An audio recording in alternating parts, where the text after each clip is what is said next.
WhatsApp cute buddies, কেমন আছো সবাই? আশা করি সকলে অনেক অনেক ভালো আছো। আজকে আমরা একটা Korean viral horror movie explain করতে যাচ্ছি। আর এই মুভিটা কিন্তু সারা বিশ্বে একটা ঝড় তুলে দিয়েছিল। এই মুভিটার কাহিনী অনেক স্ট্রং। তো সম্প্রতি রিলিজ পাওয়া এক্সহুমা মুভিটি আমরা এখন এক্সপ্লেন করতে যাচ্ছি। আর এক্সহুমার বাংলা হচ্ছে কবরের লাশকে প্রতিস্থাপন করা, অর্থাৎ কবরের লাশ তুলে অন্য কোথাও কবর দেওয়াকে এক্সহুমা বলে। এ নামের অর্থ শুনে বোঝা যায় কী রকম ভয়ঙ্কর হতে চলেছে মুভিটি। যাই হোক, মুভির প্রথম দৃশ্যে আমরা হাওলিন আর বোমবিনকে দেখতে পাই। তারা হচ্ছে ওঝা। তাদের পেশাটা হচ্ছে মৃত আত্মাদের তাড়ানো। তারা একটা হাসপাতালে আসে। এই হাসপাতালে একটা বাচ্চা ছিল। বাচ্চাটি যতক্ষণ জেগে থাকে ততক্ষণ চারপাশ কান্নাকাটি করে একদম কাঁপিয়ে তোলে। আর শিশুর এই রোগটা কোনো ডাক্তারে ধরতে পারছিল না আসলে কী কারণে শিশুটা এমন করছে। তাই হাওলিন আর বোমবিনকে এখানে রাখা হয়েছে। হাওলিন খুব মনোযোগ দিয়ে বাচ্চাটাকে পরীক্ষা করে। এ বাচ্চার উপর কোনো মৃত আত্মা ভর করেছে কিনা সেটাই হচ্ছে এখন দেখার বিষয়। পরে জানা যায় যে আসলেই ভর করেছে, আর সেটা হচ্ছে তারই কোনো পূর্বপুরুষ। তারা তার সাথে দেখা করে যেটা জানতে পারে সেটার জন্য তারা একদমই প্রস্তুত ছিল না। পার্ক জিয়াং বলে অনেকদিন ধরে তাদের বাড়িতে সবাই খুব ভয়ঙ্কর স্বপ্ন দেখছে। তার ভাই এসব স্বপ্ন দেখতে দেখতে একদম পাগল হয়ে গিয়েছে। আর তার একমাত্র জন্ম নেওয়া বাচ্চার সাথে এখন এমনটা হচ্ছে। হাওলিন বলে তার কোনো পূর্বপুরুষের আত্মার জন্যই এমনটা হচ্ছে। পারজিয়ান খুব ভয় পায় আর এর থেকে মুক্তির উপায় জিজ্ঞাসা করে।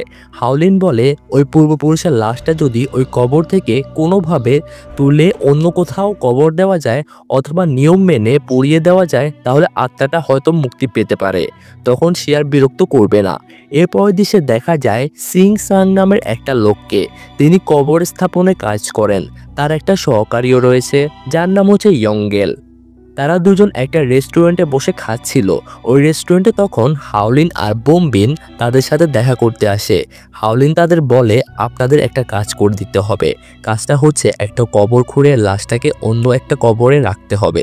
তার বিনিময়ে তারা মোটা একটা অঙ্কের টাকা পাবে। সিংসাং সেটা শুনে রাজি হয়ে যায়। তখন তারা সবাই পাহাড়ের দিকে যায়। পাহাড়ের চূড়ায় পার্ক জিয়াংয়ের দাদার কবর রয়েছে।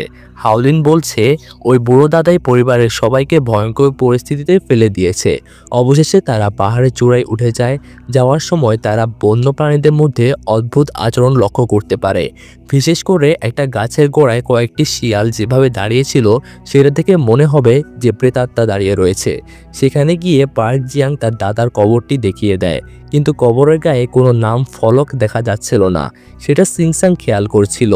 এতে করে তার সন্দেহ হয় এবং পার্ক জিয়াংকে এর কারণটা জিজ্ঞাসা করে। তখন সে বলে তার দাদা খুব ধনী লোক ছিল, আর তখন ধনী লোকদের কবর দেওয়ার সময় খুব দামি জিনিস রাখা হতো। তাই সেসব কবর থেকে চোরা লাশ ও ধনরত্ন চুরি করে নিয়ে তাদের মতো ব্যবসা করত এবং বিক্রি করে দিত। জিয়াংয়ের দাদা মারা যাওয়ার পর তার পরিবার এসব নিয়ে চিন্তিত হয়ে পড়ে। তারা এই সমস্যা থেকে মুক্তি পাওয়ার জন্য একটা সন্ন্যাসীর কাছে পরামর্শ নিতে চায়। ওই সন্ন্যাসী তাদেরকে বলে দেয় তার দাদাকে পাহাড়ের নির্জন স্থানে কবর দিতে। এসব শোনার পর সিংসাং যখন কবরটা খুলতে যায় তখন তার ভেতরে একটা ভয় কাজ করে। তার কাছে কবরের চারপাশে সবকিছুই অদ্ভুত লাগছিল। সিংসাং তখন বলে যে এই কবরটা সে খুঁড়তে পারবে না, কারণ অন্য 8-10টা কবরের মতো এই কবরটার অবস্থা সেম ছিল না। এই কথাটা বলার পর সিংসাং সেখান থেকে চলে যায়। এতে সবাই ভীষণ অবাক হয়ে যায়। গাড়িতে বসে সিংসাং বলে আমি প্রায় 40 বছর ধরে কবর খুঁড়ে আসছি, কিন্তু এমন ভয়ঙ্কর কিছু আমি কখনো দেখিনি। এমন ভয়ঙ্কর কবর আমি কল্পনা করতে পারি না। তিনি আরও বলেন আমি নিশ্চিত এই কবরে কোনো ভয়ঙ্কর আত্মার বসবাস রয়েছে। আমরা যদি এই কবর খুঁড়ি তাহলে ওই আত্মার হাতেই আমাদের সবাইকে মরতে হবে। রাত্রে সবাই আবার সিংসাংকে নিয়ে বসে, কিন্তু বেচারা সিংসাং এতটাই ভয় পেয়ে গিয়েছিল যে সে কিছুতেই কবর খুঁড়তে রাজি হচ্ছিল না। সবাই হতাশ হয়ে পড়লে হাওলিন একটা অল্টারনেটিভ আইডিয়া দেয়। সে তখন বলে আমরা লাশ প্রতিস্থাপনের পরিবর্তে আত্মা প্রতিস্থাপন করতে পারি। আর এই পদ্ধতিটা হলো শুধুমাত্র আত্মা সরাতে হয়, লাশ সরাতে হয় না। তখন সে লাশকে অন্য আরেকটা কবরও রাখা যাবে না। আত্মাটা প্রতিস্থাপন হয়ে গেলে লাশটা আগুনে পুড়িয়ে ফেলতে হবে। সিংসাং এতে রাজি হয়ে যায়। কারণ এই পদ্ধতি ওরকম বিপজ্জনক নয় এবং এই পদ্ধতিতে বিপদের সংখ্যা নেই বললেই চলে। তাই আর দেরি না করে পরের দিনই তারা কাজে নেমে পড়ে এবং তাদের কাজটা শুরু করে ফেলে। সেখানে বাড়ির মুরব্বী হিসাবে পার্ক চ্যাং এর ফুফিও থাকে। হাওলিন প্রথমে তার রিচুয়াল পালন করতে থাকে, পাশে অন্য আরেক দল কবর খোঁড়ার কাজটি করতে থাকে। করতে করতে কবরটি বেরিয়ে আসে। ততক্ষণে হাওলিনের রিচুয়াল কমপ্লিট করা হয়ে গিয়েছিল। কফিনটি ছিল অনেক পুরনো, এর গায়ে খোদাই করা ছিল রাজ পরিবারের নানা রকম চিহ্ন। তারপর লাশটি গাড়িতে তুলে নির্ধারিত জায়গায় নিয়ে যাওয়া হবে। তারপরে লাশটিকে জ্বালিয়ে দেওয়া হবে। অন্যদিকে যারা কবরটি খুঁড়েছিল তাদের ছিল অন্য ধান্দা। লাশটিকে সরিয়ে ফেলার সাথে সাথে তারা আবার ওই কবরে আসে কিছু ধনরত্ন পাওয়ার লোভে। কিন্তু এই কথাটি আমরা সবাই জানি, লোভে পাপ, পাপে মৃত্যু। কবর থেকে ধনরত্নের বদলে চলে আসে ভয়ঙ্কর এক সাপ। সবাই খুব বেশি ভয় পেয়ে যায়। একজন সাপটাকে বেলচা দিয়ে একদম কেটেই ফেলে। তখন সাপটা মানুষের মতো চিৎকার করে ওঠে আর সবার ভয় আরও অনেক বেড়ে যায় আর সবার অবস্থা খুব বেশি খারাপ হয়ে যায়। সাথে সাথে ঝড়ো হাওয়া শুরু হয়ে যায় আর আকাশে জমে ওঠে কালো মেঘ। এই মেঘ ফলো করতে থাকে কফিনের দিকে আর কফিনের দিকে নিয়ে যাওয়ার জন্য যে একটা গাড়ি ছিল সেদিকে ফলো করতে থাকে। তারপরে খুব জোরে জোরে বৃষ্টি হতে শুরু করে। গাড়ি থেকে নেমে গিয়ে সিংসাং বলে, এই বৃষ্টিতে লাশ পোড়ানো যাবে না, বৃষ্টি না থামা পর্যন্ত অপেক্ষা করতে হবে।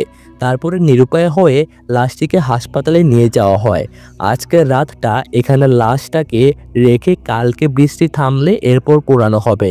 সিংসাং ইয়ংগেলকে লাশটা দেখাশোনার দায়িত্ব দিয়ে সেখান থেকে চলে যায়। সে যায় সেই পাহাড়ের দিকে, কারণ তার ভিতরে অনেক প্রশ্ন জমে রয়েছে।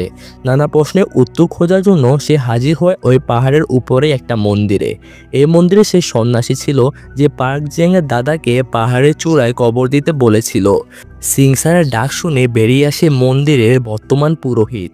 পুরোহিত তাকে জানায় এই কবরটা দেওয়ার সময় সে এখানে ছিল না, কিন্তু পরবর্তীতে দেখেছে অনেকেই এ লাশ চুরি করতে এখানে এসেছিল। কিন্তু কোনো এক অদ্ভুত কারণে এই লাশটা কেউই চুরি করতে পারতো না, বরং তারা সবাই কোনো না কোনো ভয়ঙ্করভাবে মারা যেত। এদিকে ইয়েঙ্গেল লাশটা হাসপাতালে রেখে পাশের একটা রেস্টুরেন্টে খাবার খেতে যায়। কফিনটি একাই পড়েছিল আর এই সুযোগে হাসপাতালে এক লোভী ব্যক্তিটি কফিনটি খুলতে যায় যদি কোনো মূল্যবান জিনিস পাওয়া যায়। আর আমরা তো আগে বলেছিলাম লোভের পাপ, পাপে মৃত্যু। কিন্তু ঠিক তখনই হাওলিন আর বোমবিন তার পেছনে এসে দাঁড়ায়। তবু ওই লোকটি কফিন খুলে ফেলে আর কফিন খুলতে ভিতর থেকে কিছু একটা বেরিয়ে আসে। তখন ওই ব্যক্তিটি কফিনের ভিতর আরও ভয়ঙ্কর কিছু দেখে দৌড়ে পালিয়ে চলে আসে। সিংসাং ততক্ষণে সেখানে চলে এসেছিল। হাওলিন তাকে জানায় ভেতরে আত্মাটা বেরিয়ে আসে। সিন শিফট হয়। এরপর দিন আমরা দেখতে পাই নিজের ঘরে একা বসে আছে পার্ক জিয়াংয়ের বাবা। সে বন্ধ জানালার অপর পাশ থেকে তার বাবার কণ্ঠ শুনতে পাচ্ছিল। কণ্ঠটি তার ছেলেকে বলে জানালা খুলে দিতে, কিন্তু বাবার কণ্ঠ শুনে সে জানলাটি খুলে দেয় আর কফিন থেকে বেরিয়ে ঘরে ঢুকে যায় ওই লাশের আত্মা। কিন্তু আত্মাটি ঘরে ঢুকে পার্ক জিয়াংয়ের বাবাকে নির্মমভাবে হত্যা করে ফেলে। হাওলিন তখন সিংসাংকে পার্ক জিয়াংয়ের কাছে পাঠায়। আত্মাটি যে একে একে পার্ক জিয়াংয়ের বংশের সবাইকে খুন করবে সেটা হাওলিন তখন বুঝতে পারছিল। কোনো একটা আগের প্রতিশোধ হয়তো নিতে যাচ্ছে। তাকে পাঠানোর পরে হাওলিন আবার রিচুয়াল করতে বসে যাতে ওই আত্মাটাকে লাশের ভিতর ঢুকানো যায়। হাওলিন মন্ত্র পড়া শুরু করলে আত্মাটি হাজির হয়, কিন্তু সে বোমবিনের শরীরে গিয়ে ভর করে। হাওলিন খুব শান্ত স্বরে আত্মাটাকে জিজ্ঞাসা করে কেন সে নিজের বংশের লোকগুলোকে হত্যা করছে।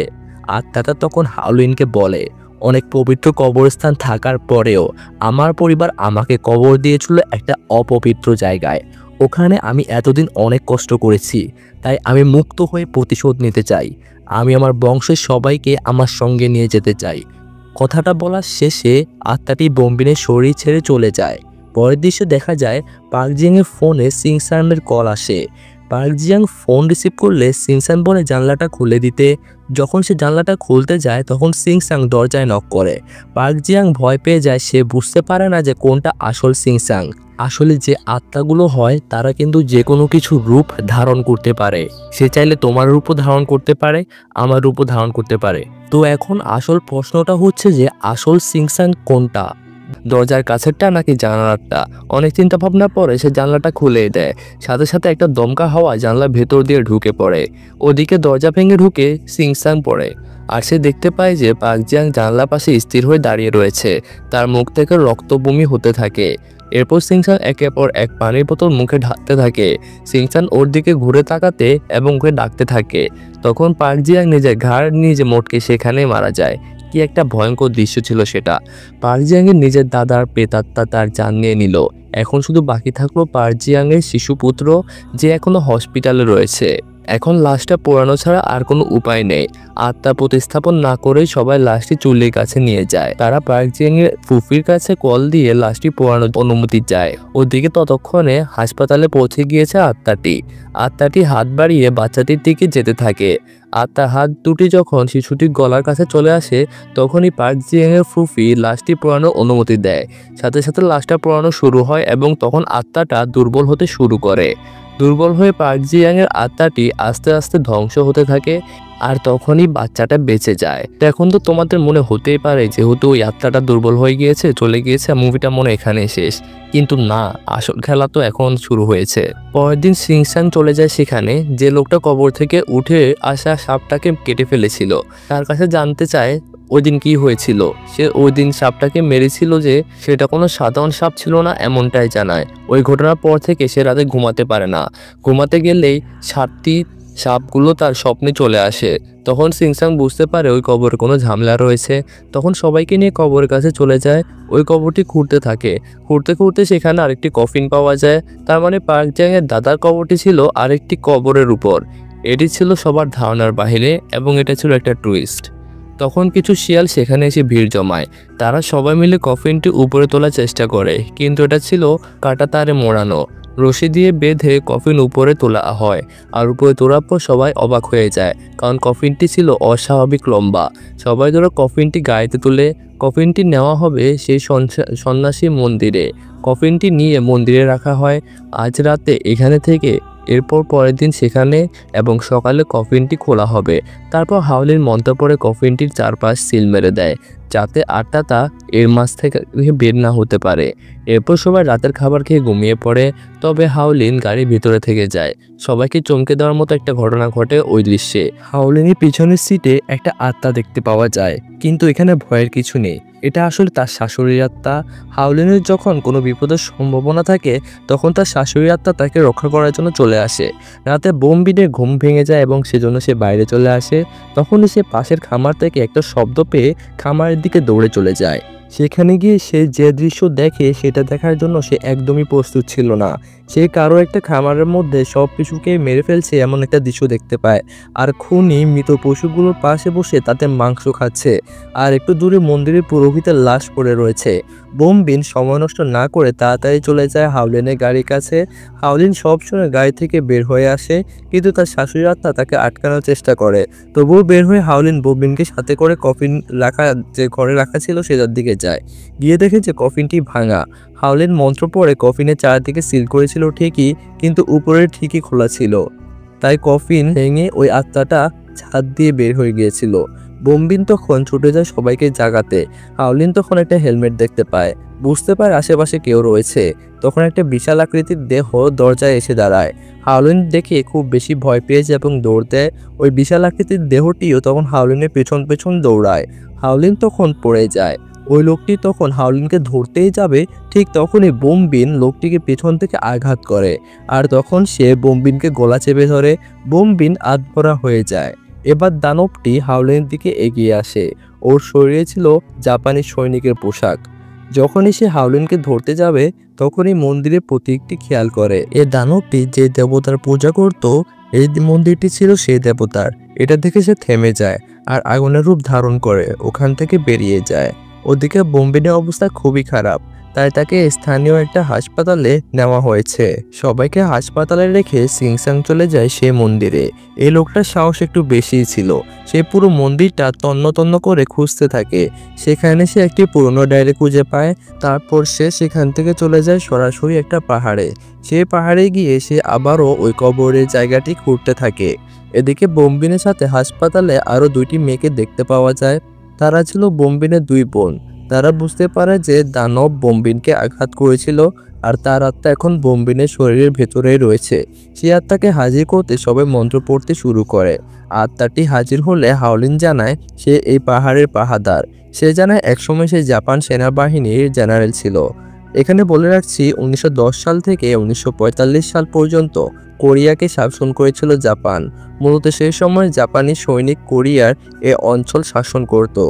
সে ছিল খুবই অত্যাচারী। তার অত্যাচারে টিকতে না পেরে স্থানীয় লোকজন একজোট হয়ে তাকে হত্যা করে।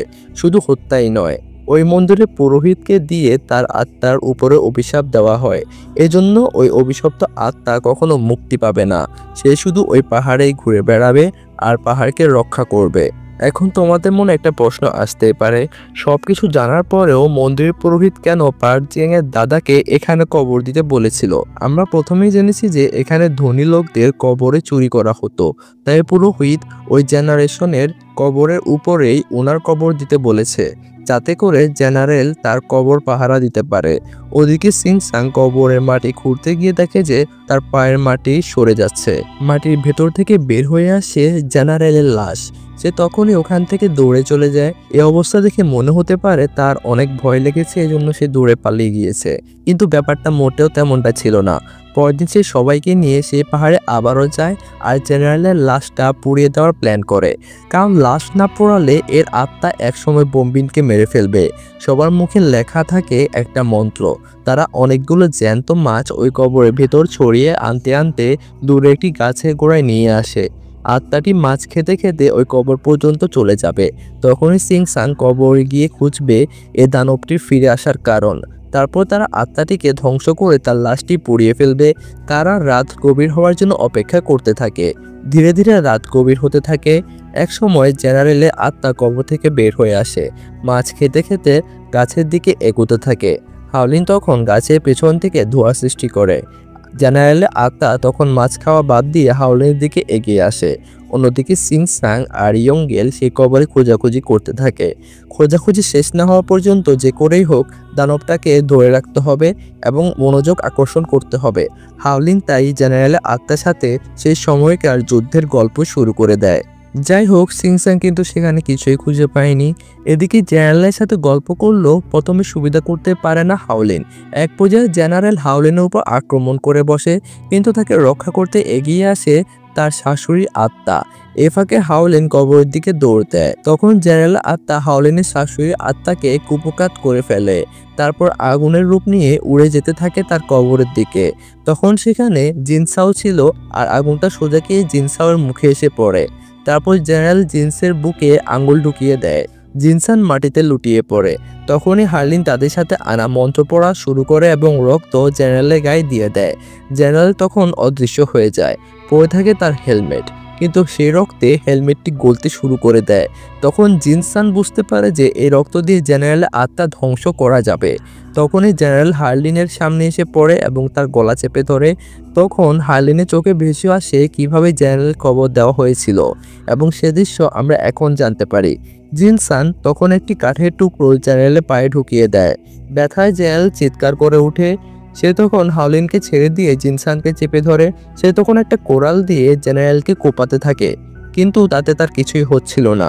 তখন কাঠের টুকরায় মন্ত্র পড়ার এবং রক্ত মেশায়, যার কারণে এবং তাকে তখন আঘাত করার কারণে সে কিন্তু একদম কুপকাত হতে থাকে। তারপর তারা আবারও আক্রমণ শুরু করে দেয় জিনসানকে। মার খেতে খেতে জিনসাং লাঠিতে আরও রক্ত মেশায় আর আঘাত করতে থাকে। আর ওই জেনারেল তখন ব্যথায় চিৎকার করছিল, কিন্তু সিংসানকে তাও ছাড়ে না। সিংসাং সুযোগ বুঝে জেনারেলের গলায় কাঠ ঢুকিয়ে দেয় এবং তার দেহ মাথা থেকে একদম আলাদা করে ফেলে। আর সাথে সাথে লুটিয়ে পড়ে দানব জেনারেলের মাথাহীন শরীর। আর ওদিকে সাথে সাথে জ্ঞান ফিরে বোম্বিনের। যেহেতু তার দেহে এখন আত্মা নেই, সে এখন পুরোপুরি সুস্থ হয়ে গিয়েছে। আর আমরা বুঝতে পারি যে আত্মাটি এখন পুরোপুরি 100% ধ্বংস হয়ে গিয়েছে। মূলত এই আত্মার প্রভাবেই বেপরোয়া হয়ে পড়েছিল পার্ক জিয়াং এর দাদার আত্মা। এদিকে হাসপাতালে নেওয়া হয় আহত সিংসাংকে। ধীরে ধীরে সবাই সুস্থ হয়ে উঠেছিল। আসলে ওই আত্মা সবাইকে একদম অসুস্থ বানিয়ে দেয়, আহত করে ফেলে। এরপর দেখা যায় হাওলিন আর বোমবিন তাদের কাজে আবারও ফিরে আসে। তবে হাওলিন তার দিব্য দৃষ্টিতে জেনারেলকে মাঝে মাঝে দেখতে পায়। ওদিকে সিংসাং কবর খোঁড়ার কাজ ছেড়ে দিয়েছে। তার শিষ্য ইয়াঙ্গেল এখন কবর খোঁড়ার কাজ করে। আর এখানে শেষ হয়ে যায় হরর মুভিটি। কোরিয়ার হরর মুভি আসলে নতুন কিছু নিয়ে আসে, তবে এক্সহুমার কোনো তুলনাই হবে না। মুভির কাহিনী তোমার কেমন লেগেছে সেটা অবশ্যই কিন্তু তুমি কমেন্টে জানিয়ে দিতে পারো। আর চ্যানেলটা কিন্তু অবশ্যই সাবস্ক্রাইব করে রাখো, ভিডিওতে একটা লাইক করে দিও। তো আজকের জন্য এ পর্যন্তই। সবাই ভালো থাকো, সুস্থ থাকো, আল্লাহ হাফেজ।